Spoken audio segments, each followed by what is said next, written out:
నమస్తే, welcome to VMR logics. నేను మీ జ్యోతి. ఈరోజు మనం జూలై 15th అండ్ 16th కి సంబంధించిన కరెంట్ ఇష్యూస్ అన్ని ఒక్కొక్కటిగా ఇన్ డీటెయిల్గా డిస్కస్ చేద్దాం. అంతకంటే ముందు ఆస్పిరెంట్స్ అందరికీ ఇంపార్టెంట్ అనౌన్స్మెంట్ ఏంటి అంటే, మన విఎంఆర్ లాజిక్స్లో ఎవ్రీ మండే ఆఫ్లైన్ బ్యాచ్ అనేది స్టార్ట్ అవుతుంది. అండ్ విఎంఆర్ సార్కి సంబంధించిన అథమెటిక్ కంటెంట్ ఏదైతే ఉందో అది అప్డేట్ చేయడం జరిగింది. అంటే nothing but each and every కాన్సెప్ట్లోనూ నంబర్ ఆఫ్ మోడల్స్ని ఇన్కార్పొరేట్ చేసి సింపుల్ లాజిక్స్ అండ్ టెక్నిక్స్తో అప్డేటెడ్ వర్షన్ని లాంచ్ చేయడం జరిగింది. అండ్ మాక్ టెస్ట్ ఎక్స్ప్లెనేషన్స్ ఏవైతే ఉంటాయో అవి మన VMR sir, Kadambari madam and Soumya madam చేత ఎక్స్ప్లెయిన్ చేయించడం జరుగుతుంది. త్వరలో జిఎస్కి సంబంధించిన మాక్ టెస్ట్ కూడా కండక్ట్ చేసి వాటికి సంబంధించిన ఎక్స్ప్లెనేషన్స్ కూడా మీ ముందుకు తీసుకురావడం జరుగుతుంది. అండ్ ఇవి మా విఎంఆర్ లాజిక్స్ యొక్క ఆన్లైన్ అండ్ ఆఫ్లైన్ నంబర్స్. ఎవరికైనా ఎలాంటి డౌట్స్ ఉన్నా ఈ నంబర్స్కి కాల్ చేసి మీ డౌట్స్ని క్లారిఫై చేసుకోవచ్చు. So coming to today's concepts, అంటే జూలై 15th అండ్ 16th కి సంబంధించిన కరెంట్ ఇష్యూస్లో భాగంగా ఫస్ట్ ఇష్యూ ఏంటో చూద్దాం మనం. సముద్రయాన్లో మత్స్య 6000. ఇది కొత్త ఇష్యూ ఏం కాదు. అంటే ఇక్కడ ఇదేంటి అంటే ఓవరాల్ కాన్సెప్ట్ వినండి. యాక్చువల్లీ ఈ డీప్ సీ ఎక్స్ప్లోరేషన్ ఉంటుంది కదా, డీప్ సీ ఎక్స్ప్లోరేషన్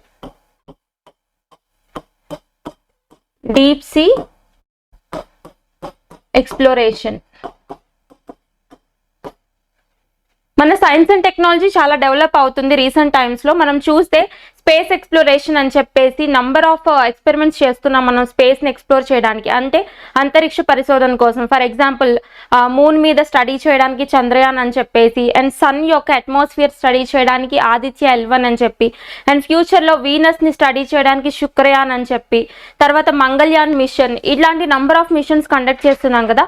అట్లానే మనకి డీప్ సీ ఎక్స్ప్లోరేషన్ అంటే ఏంటంటే నథింగ్ బట్ సముద్ర గర్భంలో, ఓకేనా, ఈ యొక్క ఓషియన్స్లో మొత్తం 6000 మీటర్స్ కంటే లోపల వెళ్ళి ఎక్స్ప్లోర్ చేసే విధంగా, లోపల వెళ్ళి స్టడీ చేసే విధంగా ఒక ప్రాజెక్ట్ అనమాట. సో ఇది దేనికి సంబంధించిందంటే ఎస్పెషల్గా మన Bay of Bengal and Indian Ocean ఈ రీజియన్లో స్టడీ చేయడానికి తీసుకొచ్చిన ఒక డీప్ సీ ఎక్స్ప్లోరేషన్ ప్రాజెక్ట్ పేరు సముద్రయాన్. ఓకే, అందులో క్యాప్స్యూల్ పేరు ఏంటి అంటే లోపలికి వెళ్ళి స్టడీ చేసే ఒక మిషన్ ఉంటుంది కదా, దాన్ని మనం ఇక్కడ నార్మల్ లాంగ్వేజ్లో క్యాప్స్యూల్ అని పిలుస్తాం టెక్నికల్గా. సో ఆ క్యాప్స్యూల్ పేరు గుర్తుపెట్టుకోండి, మత్స్య 6000. మత్స్య 6000 అనేది రీసెంట్గా న్యూస్లోకి వచ్చింది. ఏంటి అని అడుగుతారు. నథింగ్ బట్ సముద్రయాన్ ప్రాజెక్ట్లో భాగంగా డీప్ సీ ఎక్స్ప్లోరేషన్ చేయడానికి తీసుకొచ్చిన ఒక క్యాప్స్యూల్ అనమాట. ఓకే, ఇప్పుడు ఇది మళ్ళీ మనకి న్యూస్లోకి వచ్చింది. ఒకసారి ఆర్టికల్ చదువుదాం. సబ్మర్సిబుల్ వాహనంలో భారత్ వినూత్న పంద, నమూనాల సేకరణకు 12 రకాల యంత్రాలు. సముద్ర గర్భంలో సాహసయాత్రకు రంగం సిద్ధమవుతుంది. మన దేశ పరిధిలోని మహాసముద్రాల్లో గరిష్ట లోతు 6000 మీటర్లు, అంతకు మించి 7500 మీటర్ల మేర లోతుగా వెళ్లేంత సామర్థ్యం ఉన్న మానవ సహిత సబ్మర్సిబుల్ వాహనాన్ని పంపాలనేది భారత లక్ష్యం. అంటే చూడండి, ఇక్కడ మానవ సహిత అంటే ఏంటి, human, along with the human అనమాట. ఓకేనా, లోపల హ్యూమన్ కూడా ఉంటారు. ఇక్కడ మీరు ఇక్కడ 6000 7500 మీటర్స్ అంటే తక్కువేం అనుకోద్దు. ఫర్ ఎగ్జాంపుల్ అంత లోతులో, సముద్రంలో అంత లోతులో ఎలా ఉంటుందంటే కండిషన్, ప్రెషర్ అనేది ఎక్కువగా ఉంటుంది. ఎంత ప్రెషర్ ఉంటుంది అంటే, ఫర్ ఎగ్జాంపుల్ లోపల ఒక కార్ కానీ లేదంటే ఒక వెహికల్ కానీ తీసుకుంటే అది పీసెస్ కింద బ్రోక్ అయిపోయేంత ప్రెషర్ ఉంటుంది అనమాట. మరి అంత ప్రెషర్ లోపలికి వెళ్ళి రీసెర్చ్ చేయడం అంటే చాలా కష్టం కదా. సో ఇలాంటి రీసెర్చ్ కండక్ట్ చేయడానికి ఒక క్యాప్సూల్ తీసుకొచ్చారనమాట. సముద్రయాన్ ప్రాజెక్ట్లో భాగంగా మత్స్య 6000 ప్రాజెక్ట్, మత్స్య 6000 క్యాప్సూల్ని తీసుకొచ్చారు. ఇందులో రీసెర్చర్స్ వెళ్ళి లోపల శాంపిల్స్ కలెక్ట్ చేసి especially the regions of Bay of Bengal and Indian Ocean, ఆ రీజియన్లో 6000 మీటర్ల నుంచి దాటి సముద్రం లోపలికి వెళ్ళి ఎక్స్పెరిమెంట్స్ చేసే ఒక project. Very very important science and టెక్నాలజీలో నావెల్ ఇన్నోవేషన్ అనమాట. సో ఈ పాయింట్స్ని ఫోకస్ చేసి అండ్ అలాంగ్ విత్ ఇట్ ఈ డీప్ సీ ఎక్స్ప్లోరేషన్లతో పాటు స్పేస్ ఎక్స్ప్లోరేషన్ ప్రాజెక్ట్స్ కూడా కలిపి ఫోకస్ చేసి రివైజ్ చేయండి. నెక్స్ట్ కాన్సెప్ట్, ఒకే రోజు 11 లక్షల మొక్కలు.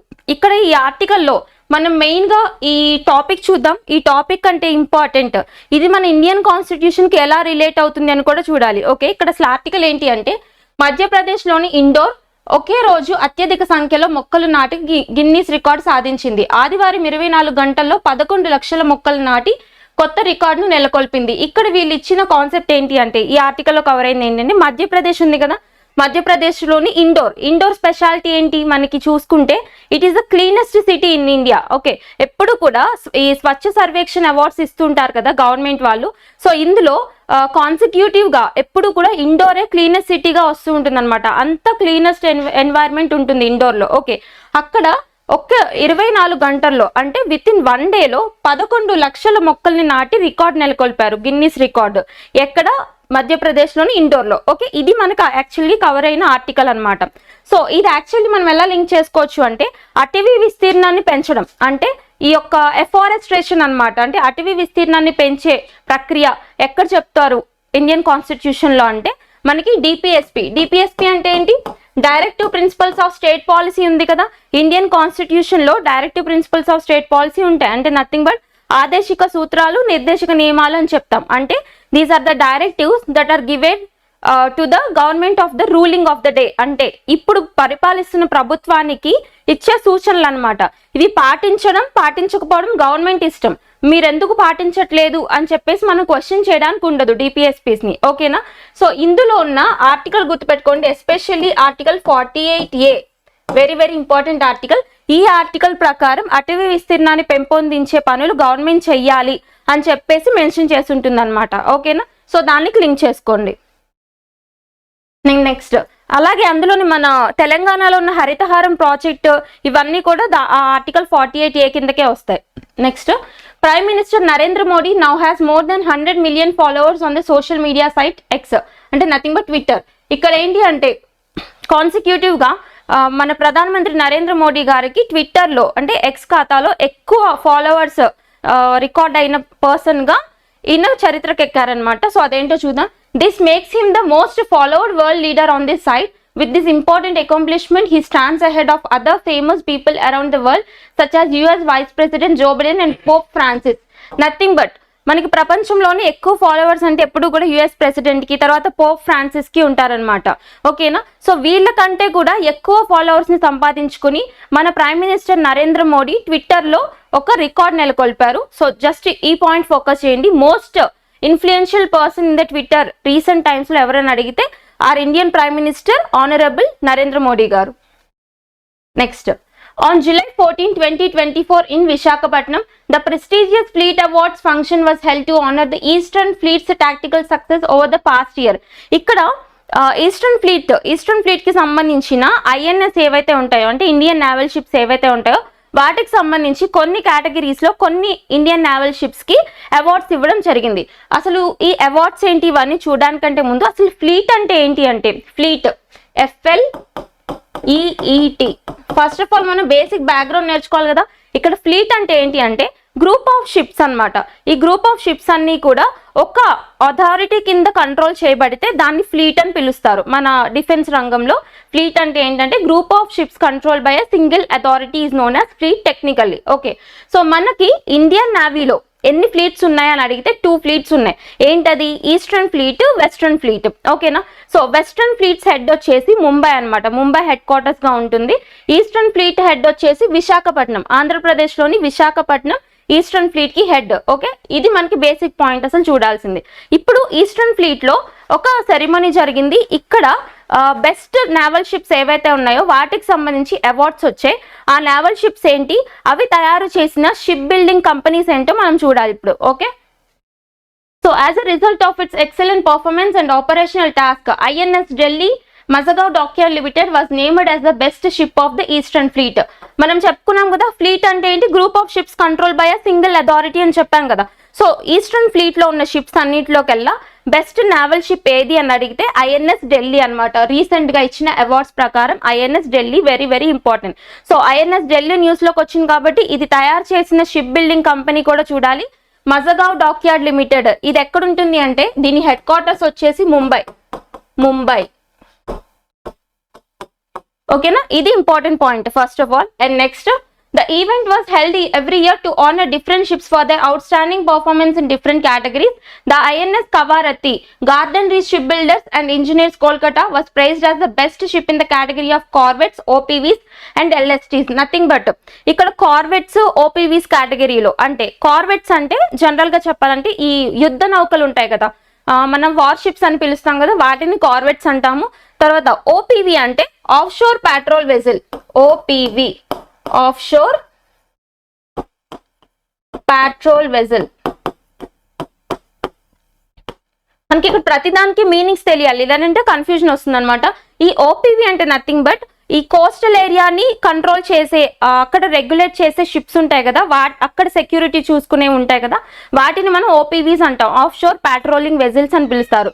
వెజిల్ అంటే ఏంటి, నథింగ్ బట్ షిప్ అని పిలుస్తాం. So of sure petrol vessels ని ఓపీవీస్ అంటాం కదా. సో ఈ ఓపీవీస్ అండ్ కార్వెట్స్ అంటే వార్షిప్స్. ఈ కేటగిరీలో బెస్ట్ షిప్ ఏది అని అడిగితే INS Kavaratti. Okay, INS Kavaratti very very important. ఇది తయారు చేసిన షిప్ బిల్డింగ్ కంపెనీ ఏది అంటే Garden Reach Shipbuilders Limited, very very important. దాని హెడ్ క్వార్టర్స్ వచ్చేసి కోల్కతాలో ఉంటుంది.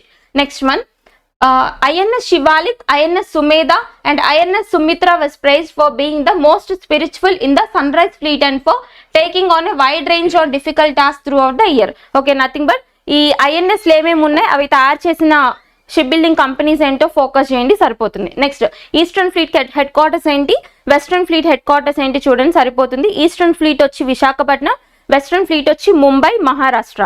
Okay, next one, the Union Home Minister Amit Shah is set to launch India's first ever toll-free national helpline for narcotics related issues termed MANAS or the Narcotics Prohibition Intelligence Center. ఇక్కడ మన home minister ఎవరైతే ఉన్నారో అమిత్ షా గారు narcotics కి సంబంధించి, అంటే ఈ మత్తు పదార్థాలు, మాదక ద్రవ్యాలు ఉంటాయి కదా, వీటికి సంబంధించి రిహాబిలిటేషన్ అండ్ రెస్క్యూకి సంబంధించిన ఒక portal, web based portal, okay, లేదంటే ఈ గవర్నెన్స్ పోర్టల్ ఒకటి లాంచ్ చేస్తూ న్యూస్ లోకి వచ్చారు. ఆ పోర్టల్ పేరేంటి అని అడుగుతారు, very very important, Manas, MANAS, Manas portal recently scene in news which it was related అని అడిగితే ఇది దేనికి సంబంధించింది, నార్కోటిక్స్ రిలేటెడ్ పోర్టల్ అనమాట. సో దీని యొక్క అబ్రివేషన్ చూద్దాం మనం, మాదక పదార్థ నిషేధ అసూచన కేంద్ర. ఏంటి, మాదక పదార్థ నిషేచన అసూచక కేంద్ర అన్నమాట. Okay, the launch is set to happen on July 18 during the 7th meeting of Narco Coordination Center. The helpline which has a specific phone number, a helpline number చూడండి 1933 and an email address is meant to give people a safe and easy way to report drug related activities.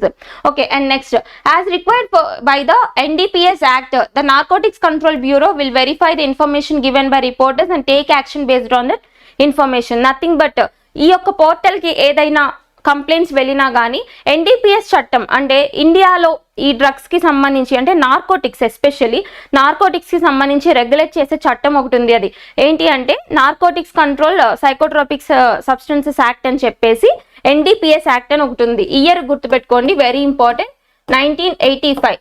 NDPS act ఎప్పుడు అని అడుగుతారు, 1985లో enact చేయడం జరిగింది. So ఈ act కింద in case ఆ complaint కానీ రిసీవ్ అయితే ఈ యాక్ట్ ని ఏదన్నా వైలేట్ చేసే విధంగా ఉంటే వీళ్ళు యాక్షన్ తీసుకుంటారనమాట. NCB ద్వారా, నార్కోటిక్స్ కంట్రోల్ బ్యూరో ద్వారా యాక్షన్ తీసుకుంటారు. అయితే రిపోర్ట్ చేసే పోర్టల్ ఏంటి అంటే Manas portal.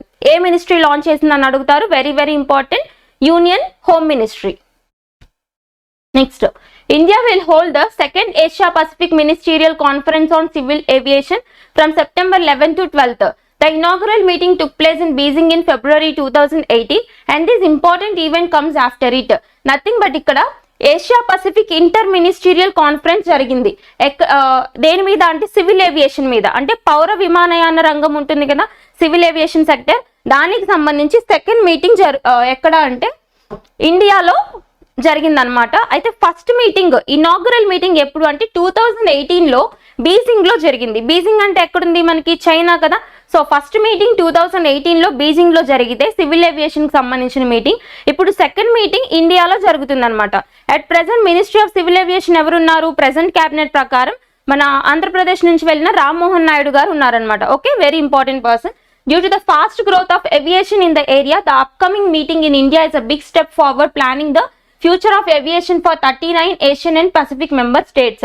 As Salvatore Cianto, the president of International Civil Aviation Organization Council says, the Asia Pacific area is ready for big growth. Nothing but ఇక్కడ మనకి international civil aviation organisation అని ఒకటి ఉంటుంది. అంటే ప్రపంచంలో ఉన్న ఏవియేషన్ సెక్టర్స్ అన్నిటినీ కూడా ఒకటిగా కలిపి రెగ్యులేట్ చేసే ఒక గైడ్ లైన్స్ ఇచ్చే ఒక సంస్థ అనమాట. ఏంటది, international civil aviation organisation. So మనం ఏ ఇంటర్నేషనల్ ఆర్గనైజేషన్ చూసినా ఏం చూస్తున్నాం, దాని యొక్క హెడ్ క్వార్టర్స్ చూడాలి. అది వెరీ ఇంపార్టెంట్ పాయింట్ అనమాట. సో ఇక్కడ ఇంటర్నేషనల్ సివిల్ ఏవియేషన్ ఆర్గనైజేషన్ యొక్క హెడ్ క్వార్టర్స్ వచ్చేసి మాంట్రియల్. మాంట్రియల్ అంటే ఎక్కడుంది అంటే కెనడాలో ఉంది. Very important. సో వీళ్ళు ఇచ్చిన డేటా ప్రకారం ఏంటి అంటే ఈ సివిల్ ఏవియేషన్ రంగంలో ఏషియా పసిఫిక్ ఏరియా నుంచి ఈ యొక్క ట్రావెలర్స్ అనేవాళ్ళు ఇంక్రీజ్ అవుతున్నారంట. ఎంత నుంచి ఎంతకు పెరుగుతున్నారో చూద్దాం.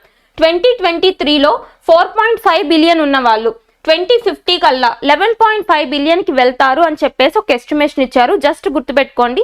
మల్టిపుల్ స్టేట్మెంట్స్లో కొంచెం డీపర్గా వెళ్ళి అడిగితే ఇలాంటి స్టేట్మెంట్స్ అడుగుతారు. అంటే ఫర్ ఎగ్జాంపుల్ 2023లో ఇంత ఉన్నారు, 2050కి టార్గెట్ ఎంత అని అడగొచ్చు. లేదు అంటే ఇంత పర్సెంట్ పెరుగుతారు, ఎప్పటికల్లా టార్గెట్ అని అడగొచ్చు. 2050 కల్లా 11.5% పెరిగే ఛాన్స్ ఉందన్నమాట. ఓకే, ఇది మినిస్ట్రీ ఆఫ్ సివిల్ ఏవియేషన్ కింద.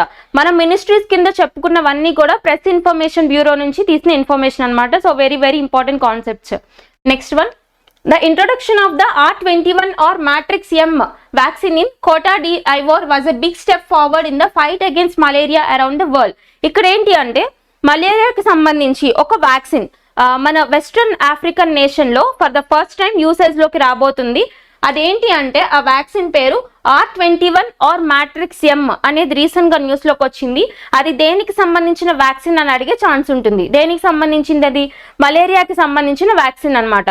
అయితే ఇది ఫర్ ద ఫస్ట్ టైం ఎక్కడ యూజ్ చేయబోతున్నారు వరల్డ్లో అంటే కోటా డి ఐవోర్. ఇది ఎక్కడ, ఏ కాంటినెంట్లో ఉంది అని అడిగే ఛాన్స్ ఉంది. ఆఫ్రికాలో, ఎస్పెషల్గా చూసుకుంటే వెస్ట్రన్ ఆఫ్రికాలో ఉంది. మ్యాప్ కూడా చూద్దాం మనం. So development and approvals. Novavax contributed its Matrix M adjuvant technology to R21 or Matrix M vaccine, which was made by the University of Oxford and Serum Institute of India. So vaccine చూసాము, దేనికి సంబంధించిందో చూసాము, ఎక్కడ వాడుతున్నామో చూసాం. అయితే ఇప్పుడు ఇది తయారు చేసిన సంస్థ కూడా చూడాలి. ఎవరు చేశారు అంటే, సో ఎవరెవరు చేశారు అంటే university of Oxford along with the serum Institute of India. Serum Institute of India అంటే ఎక్కడుంది? అది ఇండియాలో పూణే బేస్డ్ సంస్థ అనమాట. ఓకే, పూణే మహారాష్ట్ర. మనకు తెలుసు కదా, దీన్ని స్థాపించిన ఫౌండర్ ఎవరు అంటే సైరస్ పూనావాలా. ఇప్పుడు ఎవరు నడుపుతున్నారు? అదర్ పూనావాలా నడుపుతున్నారు కదా. మీకు బాగా అర్థం అవ్వాలి అంటే మన ఈ కోవిషీల్డ్ వ్యాక్సిన్ ఉంది కదా, కోవాక్సిన్ కాకుండా కోవిషీల్డ్ వ్యాక్సిన్ ఏదైతే ఉందో అది తయారు చేసిన సంస్థ Serum Institute of India. So ఎవరెవరితో కలిసి తయారు చేశారు అప్పట్లో అంటే ఈ యొక్క ఆక్స్ఫర్డ్ అండ్ ఆస్ట్రాజెనికాతో కలిపి కోవిషీల్డ్ తయారు చేశారు. మరి కోవాక్సిన్ ఎవరెవరు తయారు చేశారు అంటే Bharat Biotech, Hyderabad based Bharat Biotech, ఇంకా ICMR Indian council of medical research and national institute of virology, వీళ్ళు ముగ్గురు కలిసి మన కోవాక్సిన్ వ్యాక్సిన్ తయారు చేశారు. అది తీసండి. ఇక్కడ మనం చూస్తుంది serum Institute of India and university of Oxford కలిసి ఈ R21 ఆర్ మ్యాట్రిక్స్ M అనే మలేరియా వ్యాక్సిన్ ని తయారు చేశారు. దీన్ని వెస్ట్రన్ ఆఫ్రికన్ నేషన్ అయిన కోటా డి ఐవోరేలో యూజ్ చేయడానికి వరల్డ్ హెల్త్ ఆర్గనైజేషన్ అనేది అప్రూవల్ పాస్ చేసింది అనమాట. ఇది ఇంపార్టెంట్. WHO హెడ్ క్వార్టర్స్ వచ్చి జెనీవాలో ఉన్నాయి, స్విట్జర్లాండ్ లో. And also it was the first country to use R21 matrix. Aside from Cote d'Ivoire, the vaccine has also been approved in Ghana, Nigeria, Burkina Faso and Central African Republic. ఈ మిగతా countries లో కూడా దీన్ని use చేయడానికి permission వచ్చింది. But for the first time ఎక్కడ use చేస్తున్నారంటే Cote d'Ivoire లో యూజ్ చేస్తున్నారు. ఒకసారి మ్యాప్ పాయింటింగ్ చూద్దాం. సో ఇట్ బార్డర్స్ అంటే కోటా డి ఐవోర్ కంట్రీ ఏదైతే ఉందో ఇది ప్లేసెస్ ఇన్ న్యూస్ కిందకి ఇంపార్టెంట్ అవుతుంది ఇప్పుడు. కాబట్టి ఒకసారి మ్యాప్ చూద్దాం. It borders Guinea to the north west, Liberia to the west, Mali to the northwest and Burkina Faso to the northeast and Ghana to the east. Correct గా చూస్తే ఇక్కడ ఇది మనకి ఆఫ్రికన్ కాంటినెంట్ కదా. ఆఫ్రికన్ కాంటినెంట్ లో western side అంటే ఇక్కడ ఉంటుంది అనమాట కోటా డి ఐవోర్ అనేది. ఓకే, ఎగ్జాక్ట్ లొకేషన్ గుర్తుపెట్టుకోండి. వెస్ట్రన్ ఆఫ్రికన్ లో ఉండే ఒక country. Next one, the Niti Gearship Challenge was started by Niti Aayog and several well-known schools and groups. This project is part of the larger eFast India program which aims to get more zero emission trucks used in India. ఇదేంటి అంటే మనకి ఎలా అడిగే chance ఉంటుంది అంటే recent గా నీతి gear shift challenge అనేది ఒకటి లాంచ్ చేయడం జరిగింది. అది ఎవరు లాంచ్ చేశారు అండ్ దేనికి సంబంధించింది అంతే, అంతవరకు చూస్తే సరిపోతుంది. అయితే ఇది లాంచ్ చేసింది ఎవరు అంటే ఇక్కడ సంస్థ ఇంపార్టెంట్, అందుకని న్యూస్ ఇంపార్టెంట్. ఏంటి అది? నీతి ఆయోగ్. నీతి ఆయోగ్ అంటే national institution for transforming India అని చెప్తాం కదా. So it is a think tanker to the government of India, అవునా? సో ఇది మన ప్లానింగ్ కమిషన్ ఏదైతే ఉందో 1951 లో ఏర్పడిన ప్లానింగ్ కమిషన్ అంటే ప్రణాళిక సంఘం ఏదైతే ఉందో దాన్ని రీప్లేస్ చేసి 2015 January 1st, very important date. 2015 January 1st నుంచి నీతి ఆయోగ్ అనేది ప్లానింగ్ కమిషన్ ని రీప్లేస్ చేసి వచ్చిన సంస్థ. So NITI Aayog is think tanker to government of India, కాబట్టి దీనికి సంబంధించినవన్నీ ఇంపార్టెంట్. సో ఇప్పుడు నీతి ఆయోగ్ లాంచ్ చేసిన ఒక క్యాంపెయిన్ గేర్ షిఫ్ట్ ఛాలెంజ్. అయితే అసలు ఇది దేనికి సంబంధించింది అంటే మన ఈ యొక్క సస్టైనబుల్ రెన్యూబుల్ ఎనర్జీస్ వైపు మరల్చాలి అని చెప్పేసి మనం చూస్తున్నాం కదా, దానికి సంబంధించిన ఛాలెంజ్ అన్నమాట. చూద్దాం. The goal of the challenge is to encourage people to come up with new ways to business that could make it easier for electric cars to be used in India. It deals with problems in the economy, the environment and certain industries by involving many different kinds of people such as students, academics and business workers. Nothing but ikkada ఈ యొక్క electric cars వైపు ఈ diesel ఈ petrol ఇవన్నీ తగ్గించేసి electric cars వైపు switch చేయాలి అనే ఉద్దేశంతో తీసుకొచ్చిన ఛాలెంజ్ నీతి గేర్ షిఫ్ట్ ఛాలెంజ్ అన్నమాట. అలాగే మనకి ఎలక్ట్రిక్ కార్స్ ని ఎంకరేజ్ చేయడానికి లేదా ఎలక్ట్రిక్ వెహికల్స్ ని ఎంకరేజ్ చేయడానికి ఇండియన్ గవర్నమెంట్ తీసుకొచ్చిన ప్రాజెక్ట్ పేరేంటి అని అడుగుతారు. FAME. FAME FAME. Faster adoption and manufacturing of electric vehicles in India, దీని యొక్క అబ్రివేషన్ అన్నమాట. అంటే ఇండియాలో ఎలక్ట్రిక్ వెహికల్స్ ని ప్రోత్సహించేలా ఇండియన్ గవర్నమెంట్ తీసుకొచ్చిన ప్రాజెక్ట్ పేరు ఫేమ్. వాటి కిందనే ఇవన్నీ జరుగుతూ ఉంటాయి. Okay. And next one, the IIT Madras Center of Excellence in Sports Science and Analytics just recently announced a plan to make India the world's most important chess hub. The news was shared at the Sports Tech Startup Conclave in New Delhi. ఇక్కడ ఏంటి అంటే IIT Madras లో ఉన్న centre of excellence for sports. మీరు ఎక్కడైనా centre of excellence అని చదివారంటే nothing but దానికి మీనింగ్ ఏంటి అంటే it is the research lab అన్నమాట, research and study lab. So ఇక్కడ దేనికి సంబంధించిన research lab? Sports science and analytics. Especial గా చూసుకుంటే స్పోర్ట్స్ కి సంబంధించిన రీసెర్చ్ ల్యాబ్. ఎందులో ఐఐటి మద్రాస్ లో ఉన్న స్పోర్ట్స్ కి సంబంధించిన రీసెర్చ్ ల్యాబ్ వాళ్ళు ఏమి రిజల్యూషన్ తీసుకున్నారంటే ఒక ప్లాన్ తీసుకున్నారు. అదేంటి అంటే ఇండియాని ఫ్యూచర్ లో చెస్ గేమ్ కి సంబంధించి గ్లోబల్ హబ్ గా తీర్చిదిద్దేలాగా ఒక మాస్టర్ ప్లాన్ ని తీసుకొస్తూ ఏ ఐఐటి న్యూస్ లోకి వచ్చిందని అడుగుతారు. ఐఐటి ఢిల్లీ. ఇక్కడ ఇది మనకి ఐఐటీస్ ఇన్ న్యూస్ కిందకి కవర్ అవుతుంది, ఇన్నోవేషన్స్ ఇన్ న్యూస్ కిందకి కూడా కవర్ అవుతుంది. ఓకేనా. ఐఐటి మద్రాస్ అన్నమాట. And next one, recent developments. అయితే ఈ యొక్క డెసిషన్ ఎక్కడ తీసుకోవడం జరిగింది అంటే న్యూఢిల్లీలో ఉన్న స్పోర్ట్స్ టెక్ స్టార్ట్అప్ కాన్క్లేవ్ అంటే ఒక మీటింగ్ అన్నమాట. సో స్పోర్ట్స్ టెక్నాలజీకి సంబంధించిన ఒక మీటింగ్ జరిగింది మనకి న్యూఢిల్లీలో, అక్కడ ఈ రెజల్యూషన్ తీసుకోవడం జరిగింది. So several important plans were presented at the conclave which was sponsored by well-known companies such as Dream Sports, Vedanta, SFA Play. The main ideas behind these are using cutting-edge technology to promote chess in India, get more fans involved and stop cheating in the sports. So nothing but IIT Madras వాళ్ళు ఒక resolution తో news లోకి వచ్చారు, chess కి సంబంధించిన resolution. Next one, Philippines chosen to host UN Climate Fund Board. ఇక్కడ UNFCC అని మనం చూస్తాం కదా, United nations framework on climate change conference అని చెప్పేసి ఒకటి చూస్తాం మనం. సో దానికి సంబంధించి ఇక్కడ గ్లోబల్ క్లైమేట్ ఫండ్ అని చెప్పేసి ఒకటి ఏర్పాటు చేయడం జరిగింది. అయితే దానికి సంబంధించి ఫిలిప్పైన్స్ ని హోస్ట్ గా తీసుకుంటూ ఒక రిజల్యూషన్ వచ్చిందనమాట న్యూస్ లోకి. జస్ట్ గుర్తుపెట్టుకోండి, రీసెంట్ గా యునైటెడ్ నేషన్స్ కి సంబంధించిన ఎస్పెషల్లీ యుఎన్ఎఫ్సిసికి సంబంధించిన క్లైమేట్ ఫండ్ కి ఏ దేశాన్ని హోస్ట్ గా సెలెక్ట్ చేస్తూ తీర్మానం చేశారు అంటే Philippines. Very very important, Philippines country. The Philippines was recently chosen to house the board of loss and damage fund. This is a big step forward helping people who have been hurt by the climate change at the board's second meeting in Songdo, South Korea. అయితే అసలు ఈ fund దేన్ని ఉద్దేశించి తయారు చేయడం జరిగింది అంటే establish చేయడం జరిగింది అంటే క్లైమేట్ చేంజ్ వల్ల అంటే వాతావరణ మార్పుల వల్ల నష్టపోయిన వాళ్ళు ఎవరైతే ఉంటారో వాళ్ళకి సంబంధించి రిహాబిలిటేషన్ అండ్ రెస్క్యూకి సంబంధించి ఏర్పాటు చేయబడిన ఒక ఫండ్ అన్నమాట. దాన్నే మనం క్లైమేట్ ఫండ్ అని చెప్పేసి పిలుస్తాం, గ్లోబల్ క్లైమేట్ ఫండ్ అని. అయితే దీనికి సంబంధించిన సెకండ్ మీటింగ్ ఎక్కడ జరిగింది అంటే సాంగ్డో, సౌత్ కొరియాలో జరిగింది. ఇక్కడ ఈ రిజల్యూషన్ తీసుకోవడం జరిగింది. ఏ రిజల్యూషన్? ఫిలిప్పైన్స్ ని ఈ యుఎన్ క్లైమేట్ ఫండ్ కి సంబంధించిన హోస్ట్ గా సెలెక్ట్ చేసే రిజల్యూషన్ ఎక్కడ తీసుకున్నారు అని అడుగుతారు. ద సెకండ్ మీటింగ్, ఈ బోర్డు యొక్క సెకండ్ మీటింగ్ ఎక్కడ జరిగింది అంటే సాంగ్డో, సౌత్ కొరియాలో జరిగింది. అక్కడ ఈ రిజల్యూషన్ తీసుకున్నారు. Next, this choice was made during talks at the United nations which were mostly about giving money to countries that are being hit hard by global warming. Following that, the World Bank agreed earlier that month to oversee this fund for 4 years temporarily.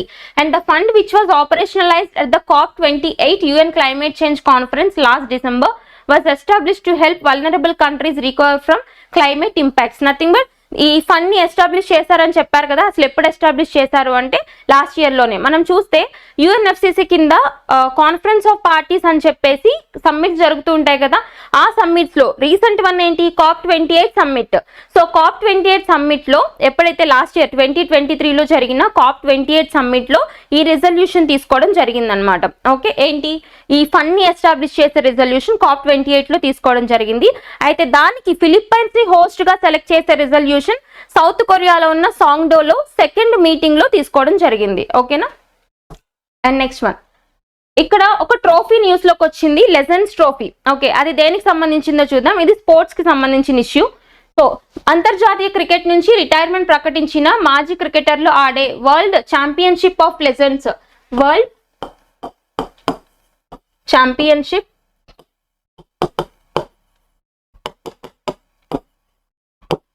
Of legends అంటే international cricket ఏదైతే ఉందో దాని నుంచి retirement తీసుకున్న players ఉంటారు కదా, cricketers, వాళ్ళందరూ ఆడే ఛాంపియన్షిప్ అనమాట. దాని పేరేంటి అంటే world championship of legends. So దీన్ని ఎవరు గెలుచుకున్నారో చూద్దాం. ఇక్కడ ఇండియన్ టీం గెలుచుకుంది ఈ ఇయర్. సో యువరాజ్ సింగ్ సారథ్యంలోని టీమిండియా ఫైనల్లో 5 వికెట్ల తేడాతో చిరకాల ప్రత్యర్థి పాకిస్తాన్ ను ఓడించింది. ఓకే, జస్ట్ గుర్తుపెట్టుకోండి, ఇది ఎక్కడ జరిగింది, ఎవరెవరికి మధ్య జరిగింది, ఎవరు విన్నర్, ఎవరు రన్నర్ అప్ అన్నమాట. సో ఇది జరిగిన హోస్ట్ నేషన్ చూద్దాం. The league will be hosted across 2 venues ఉన్నాయి ఇంగ్లాండ్ లో. ఒకటి Edgbaston and Birmingham and the country ground in Northampton. Okay, especial గా చూస్తే ఇంగ్లాండ్ లో జరిగిందనమాట ఈ ట్రోఫీ అనేది. సో ఎవరెవరికి మధ్య జరిగింది అంటే ఫైనల్ మ్యాచ్ ఇండియాకి పాకిస్తాన్ కి జరిగితే ఇండియా అనేది గెలవడం జరిగింది. ఎవరి సారథ్యంలో? యువరాజ్ సింగ్ ఇక్కడ కెప్టెన్సీ అన్నమాట. So very important, world championship of legends అంటే ఎవరు ఆడతారని అడుగుతారు. ఇంటర్నేషనల్ క్రికెట్ నుంచి రిటైర్మెంట్ తీసుకున్న క్రికెటర్స్ ఆడే ఒక ఛాంపియన్షిప్ అన్నమాట. So focus on it. Next one, సముద్ర గర్భంలో రామసేతు వంతెన నిజమే. ఇక్కడ మనం చూడాల్సిన కాన్సెప్ట్ ఏంటి అంటే రామసేతు బ్రిడ్జ్ అని వింటాం కదా మనం, అంటే ఇండియాని శ్రీలంకని కలిపి ఒక బ్రిడ్జ్, రామసేతు వంతెన అని చెప్తాం కదా. అయితే ఇది కొంతమంది నిజం అంటారు, కొంతమంది అబద్ధం అని చెప్తూ ఉంటారు. అయితే దీనికి సంబంధించి రీసెంట్ గా ఒక శాటిలైట్ ఇమేజెస్ అనేవి న్యూస్ లోకి రావడం జరిగింది. అయితే ఆ శాటిలైట్ ఇమేజెస్, ఆ శాటిలైట్ యొక్క పేరేంటి, ఆ యొక్క అంతరిక్ష సంస్థ ఏంటో చూడాలి మనం. ఓకేనా. సో భారత్ శ్రీలంకల మధ్య రామసేతు వంతెన కాల్పనికం కాదని నిజమేనని భారత అంతరిక్ష పరిశోధన సంస్థ అంటే ఇండియన్ స్పేస్ రీసెర్చ్ ఆర్గనైజేషన్ ఉంది కదా, ఇస్రో అండ్ ఇస్రో శాస్త్రవేత్తలు అమెరికాకు చెందిన ఉపగ్రహం ఇన్సాట్-2 డేటాను వినియోగించి తమిళనాడులోని ఈ వంతెనకు సంబంధించిన మ్యాప్ ను విడుదల చేశారు. భారత్ శ్రీలంక మధ్య ఉండే ఈ వంతెన పొడవు 29 కిలోమీటర్ల మేర ఉంది. ఎన్ని కిలోమీటర్లు? 29 కిలోమీటర్స్ ఉంది. ఎస్పెషల్లీ దీని డేటాని రిలీజ్ చేసిన శాటిలైట్ పేరేంటి అని అడుగుతారు. ఆ శాటిలైట్ పేరు ఐసాట్-2. ఓకేనా. ఈ యొక్క శాటిలైట్ కి సంబంధించిన డేటా ఏ అంతరిక్ష సంస్థ ఇచ్చింది అంటే అమెరికాకు చెందిన నాసా ఇచ్చిన డేటా ప్రకారం వచ్చింది. అయితే దీన్ని రివీల్ చేసింది ఇస్రో అన్నమాట. ఓకే. అండ్ నెక్స్ట్ వన్, నీరసించిన ఎగుమతులు అంటే నథింగ్ బట్ ఇక్కడ ఎక్స్పోర్ట్స్, ఎగుమతులు అంటే ఎక్స్పోర్ట్స్ ఉంటాయి కదా, ఈ ఎక్స్పోర్ట్స్ అనేవి తగ్గిపోయాయి లాస్ట్ ఇయర్ తో పోల్చుకుంటే అనేసి ఒక ఆర్టికల్ కవర్ అయింది. ఇది మనకి Indian economy related important article అన్నమాట. సో ఒకసారి చూద్దాం ఎంత ఉన్నాయి, లాస్ట్ ఇయర్ ఎంత ఉన్నాయి, ఇప్పుడు ఎంత తగ్గిపోయాయి, అసలు ఎందుకు ఎక్స్పోర్ట్స్ తగ్గిపోయాయి. అండ్ ఇక్కడ మనకి వాణిజ్య లోటు అనే కాన్సెప్ట్ వస్తుంది ఎకానమీలో, అంటే ట్రేడ్ డెఫిసిట్ అన్నమాట. అంటే ఏ కంట్రీలో అయినా ఆ కంట్రీ యొక్క ఎకానమీ కరెక్ట్ గా ఉండాలి అంటే అక్కడ ఎక్స్పోర్ట్స్ ఎక్కువ ఉండాలి, ఇంపోర్ట్స్ తక్కువ ఉండాలి. ఓకే, ఇక్కడ మనం చూసుకుంటే ఈ డేటా ప్రకారం ఎక్స్పోర్ట్స్ తక్కువ ఉన్నాయి, ఇంపోర్ట్స్ ఎక్కువ ఉన్నాయి. దానివల్ల వాణిజ్య లోటు పెరిగిపోయింది, ట్రేడ్ డెఫిసిట్ పెరిగిపోయింది. ఇది ఇంప్రాపర్ కండిషన్ అన్నమాట. ఇలా ఉండకూడదు ఎకానమీ అనేది. సో ఈ డేటా మనకి ఎకానమీ రిలేటెడ్ స్టేట్మెంట్స్ లో అడిగే ఛాన్స్ ఉంటుంది, ఒకసారి నోట్ చేసుకోండి. రికార్డు స్థాయిలో దూసుకుపోయిన ఎగుమతులు మళ్ళీ నీరసించాయి, అంటే తగ్గిపోయాయి. లాస్ట్ ఇయర్ తో కంపేర్ చేస్తే ఇప్పుడు ఎక్స్పోర్ట్స్ తగ్గిపోయాయి అని చెప్తున్నారు. సో గత నెలలో దేశీయంగా ఎగుమతులు కేవలం 2.56% పెరిగి $35.2 బిలియన్ చేరుకున్నాయని కేంద్ర ప్రభుత్వం వెల్లడించింది. ఇదే సమయంలో దిగుమతులు 5% ఎగబాకి $56.18 బిలియన్ చేరాయి. సో చూడండి ఇక్కడ కంపారిజన్ చూడండి, ఇక్కడ ఎగుమతులు అంటే 35.2, అంటే ఎక్స్పోర్ట్స్ వచ్చేసి 35.2 ఉంది, ఇంపోర్ట్స్ ఎంత ఉన్నాయి 56.18 ఉంది ఇంపోర్ట్స్. ఇవన్నీ ఏంటంటే యుఎస్ బిలియన్ డాలర్స్ లో అన్నమాట. అయితే ఇక్కడ ట్రేడ్ డెఫిసిట్ చూద్దాం. ట్రేడ్ డెఫిసిట్ అంటే వాణిజ్య లోటు ఎంత ఉందంట 20.98. 20.98. అంటే చూసారు ఇక్కడ మనకి ఇక్కడ అర్థమైపోతుంది ఇంపోర్ట్స్ అనేది 56 ఉంటే ఎక్స్పోర్ట్స్ అనేది 35 మాత్రమే ఉంది. ఓకేనా, ఇది ఒక అన్హెల్దీ కండిషన్ అనమాట. ఇవి మాత్రం గుర్తుపెట్టుకోండి. ఈ డేటా వెరీ వెరీ ఇంపార్టెంట్ అనమాట. రీసెంట్ డేటా కాబట్టి వెరీ ఇంపార్టెంట్. ట్రేడ్ డెఫిసిట్ ఎంత అంటే వాణిజ్య లోటు ఎంత ఉంది అని అడుగుతారు. 20.98 ఉంది. అండ్ దీనికి రీజన్స్ ఏంటో కూడా చూద్దాం ఒకసారి. సో ఏప్రిల్ నుంచి జూన్ మధ్య కాలంలో ఎగుమతులు 5.84% పెరిగి 109.96 బిలియన్ డాలర్లకు చేరుకోగా దిగుమతులు 7.6% అధికమై 172.23 బిలియన్ డాలర్లకు చేరాయి.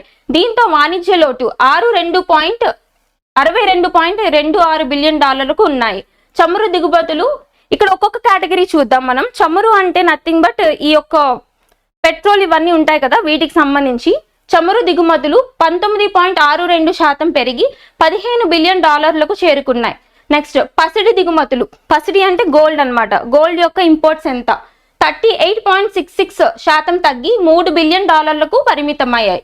And America, UAE, Malaysia, Bangladesh, Tanzania, Netherland, Singapore దేశాలకు ఎగుమతి అవుతున్నాయి. ఓకే, ఇది గుర్తుపెట్టుకొని సరిపోతుంది. ట్రేడ్ డెఫిసిట్ అనేది ఎంత ఉంది, ఎక్స్పోర్ట్స్ తక్కువ ఉన్నాయి అండ్ ఇంపోర్ట్స్ అనేవి ఎక్కువ ఉన్నాయి అన్నమాట. నెక్స్ట్ కాన్సెప్ట్, చట్టాలను ద్రవ్య బిల్లులుగా తెస్తున్నారని వివాదంపై ప్రత్యేక ధర్మాసనం. ఇది దేనికి సంబంధించింది అంటే ఇక్కడ మనం కాన్సెప్ట్ చూడాలి. బిల్స్ ద్రవ్య బిల్లులు అంటే మనీ బిల్స్ అన్నమాట. ఇక్కడ మనకి ఆర్టికల్స్ ఉంటాయి కొన్ని. Article 109, article 110, article 109 and article 110. ఓకేనా, ఇవేంటి అంటే మన మనీ బిల్స్ కి సంబంధించిన కాన్సెప్ట్. అండ్ ఆర్టికల్ 117 వచ్చేసి ఫినాన్షియల్ బిల్. ఓకేనా, అయితే ఇక్కడ వీళ్ళు చెప్తుంది ఏంటి అంటే మనీ బిల్స్ ఎక్కువగా బిల్స్ అన్ని కూడా మనీ బిల్స్ రూపంలోనే ప్రవేశపెడుతున్నారు. దీనివల్ల ఏం జరుగుతుంది అంటే రాజ్యసభ ఇంటర్ఫిరెన్స్ లేకుండా పోతుంది అని చెప్పేసి ఒక ఆర్గ్యుమెంట్ వచ్చింది అనమాట. అంటే మనం ఇక్కడ చూడాల్సిన కాన్సెప్ట్ ఏంటి అంటే మనీ బిల్స్ కి సంబంధించి రాజ్యసభ ఆమోదం తెలపాల్సిన అవసరం లేదు. ఓకే, అలాంటప్పుడు దీన్ని ఛాన్స్ గా తీసుకొని మేజర్ బిల్స్ అన్ని కూడా మనీ బిల్స్ రూపంగానే ప్రవేశపెడుతున్నారని చెప్పేసి ఒక డిస్ప్యూట్ రైజ్ అయింది. అదేంటో చూద్దాం మనం. సో ఆధార్ 2016, మనీ లాండరింగ్ 2017 వంటి చట్టాలను కేంద్ర ప్రభుత్వం ద్రవ్య బిల్లులుగా ఆమోదించడాన్ని వ్యతిరేకిస్తూ దాఖలైన పిటిషన్లపై విచారణలకు ప్రత్యేక ధర్మాసనాన్ని ఏర్పాటు చేయాలన్న సూచనను పరిశీలిస్తామని సుప్రీంకోర్టు తెలిపింది. 7 న్యాయమూర్తులతో కూడిన విస్తృత ధర్మాసనం ఏర్పాటుపై నిర్ణయం తీసుకున్న తర్వాత తెలియజేస్తామని ప్రధాన న్యాయమూర్తి అంటే chief justice of India justice DY Chandrachud సోమవారం వెల్లడించారు. జస్ట్ గుర్తుపెట్టుకోండి, ఇక్కడ కొన్ని ప్రామినెంట్ బిల్స్ ఏవైతే ఉంటాయో వాటిని మనీ బిల్స్ రూపంగా ఎంటర్ చేయడం ద్వారా రాజ్యసభ ఇంటర్ఫియరెన్స్ లేకుండా పోతుంది, రాజ్యసభకి ప్రయారిటీ తగ్గిపోతుంది అని చెప్పేసి డిస్ప్యూట్ అనమాట. సో ఇక్కడ మనం చూడాల్సింది ఏంటి అంటే article 109, article 110 related to especially related to money bills and article 117 related to financial bill అనమాట. ఓకేనా, అండ్ వీటిని అంటే ఒక బిల్లు అది మనీ బిల్లా కాదా అని డిసైడ్ చేసేది ఎవరు అంటే స్పీకర్. లోక్సభ ఉంటుంది కదా, లోక్సభకు సంబంధించిన స్పీకర్ డిసైడ్ చేస్తారు. అండ్ ముందస్తు పర్మిషన్ తీసుకుంటారు, ప్రెసిడెంట్ దగ్గర ప్రయర్ పర్మిషన్ తీసుకుని బిల్ని ఎంటర్ చేస్తారనమాట హౌస్ లో. ఓకే, నెక్స్ట్ 32 వారాల గర్భం విచ్ఛిత్తికి ఢిల్లీ హైకోర్టు అనుమతి. ఇక్కడ ఈ కాన్సెప్ట్ ని మనం ప్రీవియస్ గా జరిగిన కొన్ని జడ్జ్మెంట్స్ కి రిలేట్ చేసి చెప్పుకోవాలి. ఇక్కడ ఏం జరిగింది అంటే ఢిల్లీ హైకోర్టులో ఒక కేసు పడింది. ఆ కేసుకి సంబంధించి 32 వీక్స్ ప్రెగ్నెన్సీ ఏదైతే ఉందో దాన్ని అబార్ట్ చేయడానికి పర్మిషన్ ఇచ్చారు. ఎక్కడ ఢిల్లీ హైకోర్టులో. అయితే మనం ప్రీవియస్ గా కొన్ని కేసెస్ లో చూస్తే అక్కడ ఈవెన్ 27 వీక్స్ ప్రెగ్నెన్సీకి అక్కడ పర్మిషన్ ఇవ్వలేదు. అయితే అక్కడ ఇవ్వలేదు కదా, ఇక్కడ ఎందుకు ఇచ్చారు అని మనం అనుకోకూడదు. ఎందుకంటే ఇక్కడ మనం చూడాల్సింది కాజ్ ఆఫ్ అబార్షన్ ఏంటో చూడాలి. ఓకే, ఇక్కడ చూస్తే ఆరోగ్య సమస్యల కారణంగా 32 వారాలకు పైగా ఉన్న గర్భం తొలగింపునకు ఢిల్లీ హైకోర్టు అనుమతించింది. 31 ఏళ్ల వివాహిత అల్ట్రాసౌండ్ స్కానింగ్ చేయించుకున్నప్పుడు పిండంలో ఆరోగ్య సమస్యలు కనిపించాయి. మెదడులో ద్రవం చేరడంతో పుట్టబోయే బిడ్డలకు మేధోపరమైన ఇబ్బందులు రావడంతో పాటు గర్భ విచ్ఛిత్తికి అనుమతించాలని ఆమె ఈ నెల మొదటి వారంలో హైకోర్టును ఆశ్రయించారు. నథింగ్ బట్ ఇక్కడ ఏంటి అంటే ఈ విమెన్ ఎవరైతే ఉన్నారో ఈవిడ అల్ట్రాసౌండ్ స్కానింగ్ చేయించుకున్నప్పుడు లోపల ఉన్న ఆ ఫీటస్ కి సంబంధించి ఆరోగ్యం హెల్త్ కండిషన్ అనేది సరిగ్గా లేదనమాట. దానికి సంబంధించి అబార్షన్ కి పిటిషన్ వేశారు. అందుకని చెప్పేసి ఇక్కడ పర్మిషన్ ఇచ్చారు. ఇక్కడ హెల్త్ కండిషన్ ని ప్రయారిటీగా తీసుకుని ఇక్కడ యాక్సెప్ట్ చేయడం జరిగింది. అయితే మనం ప్రీవియస్ గా చూసుకుంటే 27 వీక్స్ ప్రెగ్నెన్సీ అప్పుడు ఏమైంది అంటే అక్కడ అబార్షన్, అక్కడ అబార్షన్కి ఎందుకు ఒప్పుకోలేదు అంటే అక్కడ ఆ యొక్క ఫీమేల్ ఎవరైతే ఉన్నారో అక్కడ హెల్త్ కండిషన్స్ అన్నీ కూడా నార్మల్గానే ఉన్నాయి. నార్మల్గా ఉన్నప్పటికీ అక్కడ అబార్షన్ కోసం పిటిషన్ వేయడం జరిగింది. అందుకని అక్కడ క్యాన్సిల్ చేశారు. అక్కడ క్యాన్సిల్ చేయడానికి రీజన్ ఏం చూపించారు అంటే రైట్ టు లైఫ్ అన్నమాట. రైట్ టు లైఫ్ ఆర్టికల్ 21 ఉంది కదా, రైట్ టు లైఫ్ చూపించి even foetus in the womb also have the right to life అని చెప్పేసి అది చూపించి ఒప్పుకోలేదు. అండ్ ప్రీవియస్ గా ఇంకో కేసులో చూసుకుంటే 20 వీక్స్ ప్రెగ్నెన్సీని కూడా అబార్ట్ చేయడానికి ఒప్పుకున్నారు. అక్కడ ఏంటి, రేప్ విక్టిమ్ అయితే ఒక 14 years చైల్డ్ ఎవరైతే ఉన్నారో రేప్ విక్టిమ్ అయిన కేసులో అక్కడ ఒప్పుకున్నారనమాట అబార్షన్ కి. సో ఇవన్నీ లింక్ చేసుకుని చూడండి. రీసెంట్ గా చూస్తే ఢిల్లీ హైకోర్టుకి సంబంధించి 32 వీక్స్ ప్రెగ్నెన్సీని అబార్ట్ చేయడానికి అనుమతించారు అని చెప్పేసి ఒక తీర్పు ఇవ్వడం జరిగింది. అయితే మనం ఈ యొక్క అబార్షన్ ని రెగ్యులేట్ చేసే చట్టం ఒకటి ఉంటుంది. అదేంటి అంటే ఎంటీపీ యాక్ట్, ఎంటీపీ 1971 అంటే medical termination of pregnancy act 1971 అని ఒకటి ఉంటుంది కదా. సో దీనికి సంబంధించి ఎవరెవరు అబార్షన్ చేయించుకోవచ్చు, ఎవరు చేయించుకోకూడదు, ఆ రూల్స్, ఆ గైడ్ లైన్స్ అన్ని కూడా ఈ యాక్ట్ ప్రకారం ఉంటాయన్నమాట. సో ఎస్పెషల్లీ ఈ యాక్ట్ ప్రకారం చూసుకుంటే 20 to 24 weeks was acceptable. In extreme severe conditions లో 24 వీక్స్ వరకు కూడా ఆన్ డాక్టర్ అడ్వైస్ మేరకు యాక్సెప్ట్ చేస్తారు అబార్షన్స్ ని. ఓకే, ఇవన్నీ లింక్ చేసుకుని చూడండి సరిపోతుంది. అండ్ నెక్స్ట్ వన్, తగ్గిన చైనా జీడిపి వృద్ధి రేటు. ఇక్కడ చైనా స్థూల దేశీయ ఉత్పత్తి వృద్ధి రేటు ఈ సంవత్సరం 2వ త్రైమాసికంలో 4.7% పడిపోయిందని ప్రభుత్వం సోమవారం ప్రకటించింది. ఈ ఏడాది మొదటి త్రైమాసికంలో వృద్ధి రేటు 5.3%గా ఉంది. ఇక్కడ నథింగ్ బట్ మనం చూడాల్సింది ఏంటి అంటే చైనాకి సంబంధించిన గ్రోత్ రేట్ ఏదైతే ఉందో, అది జీడిపి అంటాం కదా, గ్రాస్ డొమెస్టిక్ ప్రోడక్ట్ అని చెప్పి. సో ఈ గ్రోత్ రేట్ ఏదైతే ఉందో అది తగ్గిపోయిందంట చైనాకి సంబంధించి. జస్ట్ ఒక ఆర్టికల్ చూడండి, చైనాకి సంబంధించి జీడిపి తగ్గిపోయిందని చెప్పి.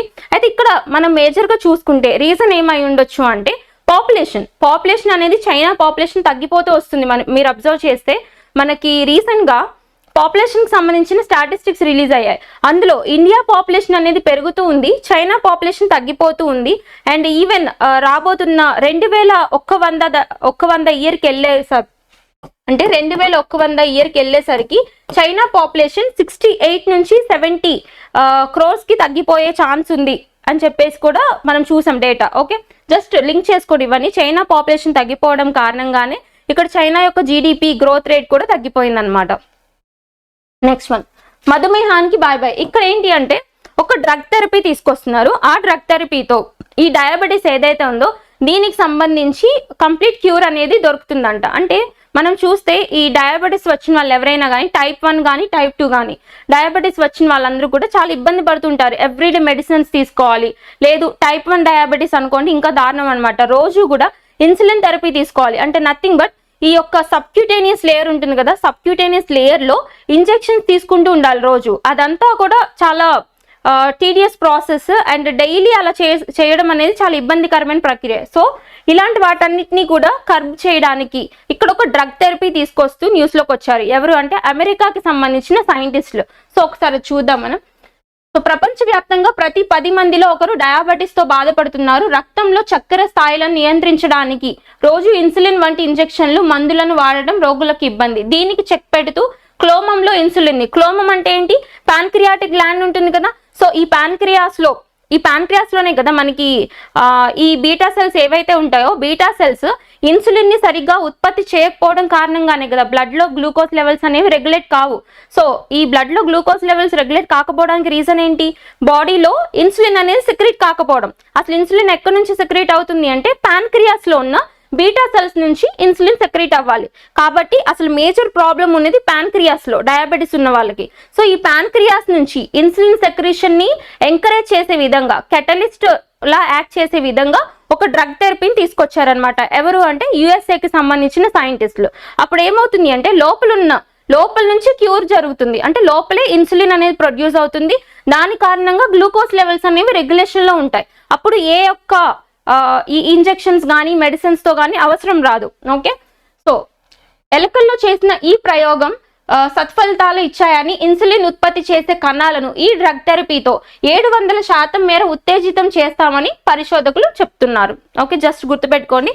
అమెరికాకు సంబంధించిన సైంటిస్టులు ఒక డ్రగ్ థెరపీతో న్యూస్లోకి వచ్చారు. దేనికి సంబంధించింది అంటే డయాబెటీస్ ని కంప్లీట్ గా క్యూర్ చేసే విధంగా. నెక్స్ట్ ప్యాంక్రియాటిక్ క్యాన్సర్ కు చెక్. ఇక్కడ ప్యాంక్రియాస్ మనం ఇందాక చూసుకుంటే ప్యాంక్రియాస్ చెప్పాం కదా, క్లోమ గ్రంథి అని చెప్తారు.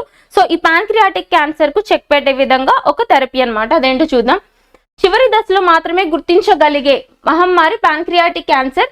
ఇది సోకిన రోగుల్లో సగం మంది 3 నెలల్లోనే మరణిస్తున్నారు. అయితే ఈ క్యాన్సర్ పై పోరాడే డిఎన్ఏలోని కీలక జన్యువులను అమెరికా, యూకే పరిశోధకులు గుర్తించారు.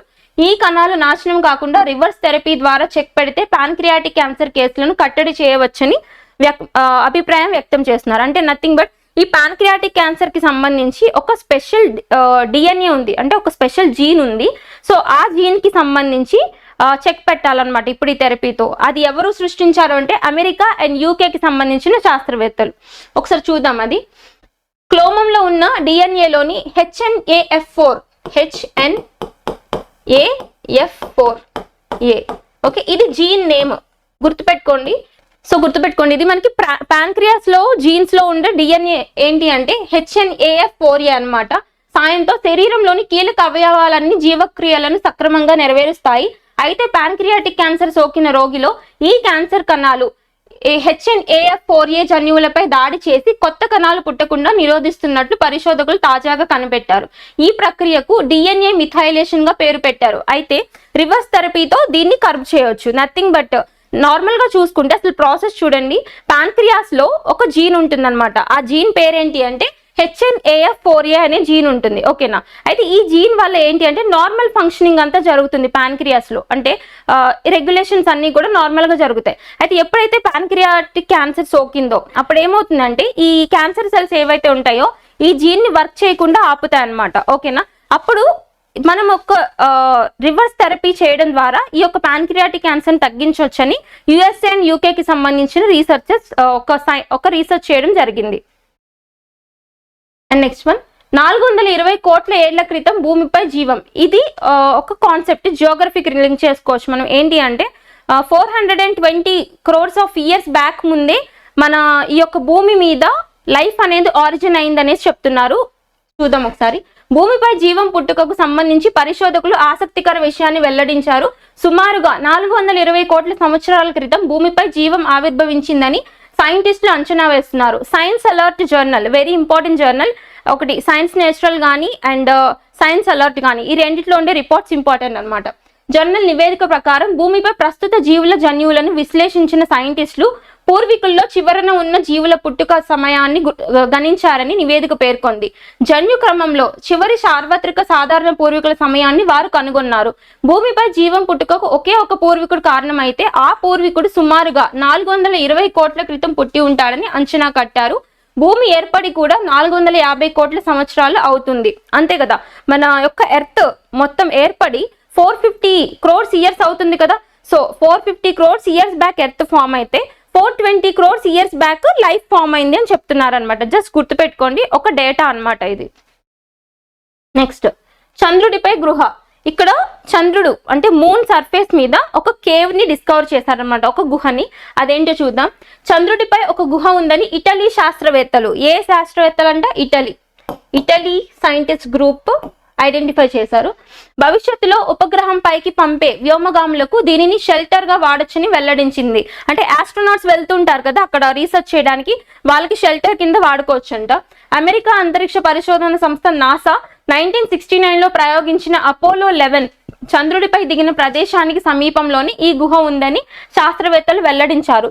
చంద్రుడిపై సీ ఆఫ్ ట్రాంక్విలిటీ అనే ప్రదేశానికి 400 కిలోమీటర్ల దూరంలో గొయ్యి మాదిరి ఒక గుహ ఉందని, అక్కడికి వెళ్లే వ్యోమగాములకు భవిష్యత్తులో ఇదొక షెల్టర్ కింద ఉపయోగించవచ్చని చెప్తున్నారు. నథింగ్ బట్ చంద్రుడి మీద ఒక గుహ ఉంది. అది ఏ సైంటిస్టులు, ఏ ఆస్ట్రోనాట్స్ దీన్ని అన్వేల్ చేశారు అంటే, ఎవరు డిస్కవర్ చేశారు అంటే ఇటలీకి సంబంధించిన ఆస్ట్రోనాట్స్ అన్నమాట. Very very important. అయితే ఇది అపోలో 11 మిషన్ ఉంది కదా, నాసా వాళ్ళు 1969లో చేసిన అపోలో 11 మిషన్ ఏదైతే ఉందో దానికి దగ్గరలోనే ఈ యొక్క గుహని ఐడెంటిఫై చేయడం జరిగిందనమాట. నెక్స్ట్ వన్, అర్జెంటీనాది కోపా అమెరికా ఉంది. కోపా అమెరికా కప్ ఏదైతే ఉందో అది అర్జెంటీనా గెలుచుకుని న్యూస్ లోకి వచ్చింది. ఇక్కడ ఇంపార్టెంట్ ఇష్యూ ఏంటి అంటే ఇది 16వ సారి అనమాట. అంటే ఈ టైటిల్ కోపా అమెరికా టైటిల్ గెలుచుకుని అర్జెంటీనా 16వసారి న్యూస్ లోకి వచ్చింది కాబట్టి వెరీ వెరీ ఇంపార్టెంట్. ఒకసారి చూద్దాం. అమెరికా వేదికగా జరిగిన హోస్ట్ నేషన్ చూద్దాం. ఇక్కడ కూడా హోస్ట్ వచ్చేసి అమెరికా, యుఎస్ఏ. అమెరికా వేదికగా జరిగిన ఛాంపియన్, డిఫెండింగ్ ఛాంపియన్ అర్జెంటీనా నిలబెట్టుకుంది. ఇక్కడ హాట్ రాక్ స్టేడియం వేదికగా జరిగిన తుది పోరులో అర్జెంటీనా 1-0తో కొలంబియాను ఓడించింది. 112వ నిమిషంలో ఆ జట్టు ఆటగాడు లాటరో మార్టినెజ్ చేసిన గోల్తో అర్జెంటీనా టోర్నీ చరిత్రలో ఏకంగా 16వ టైటిల్ సొంతం చేసుకుంది. Very very important. 16th Copa American title గెలుచుకున్న జట్టు ఏది అని అడుగుతారు. అర్జెంటీనా.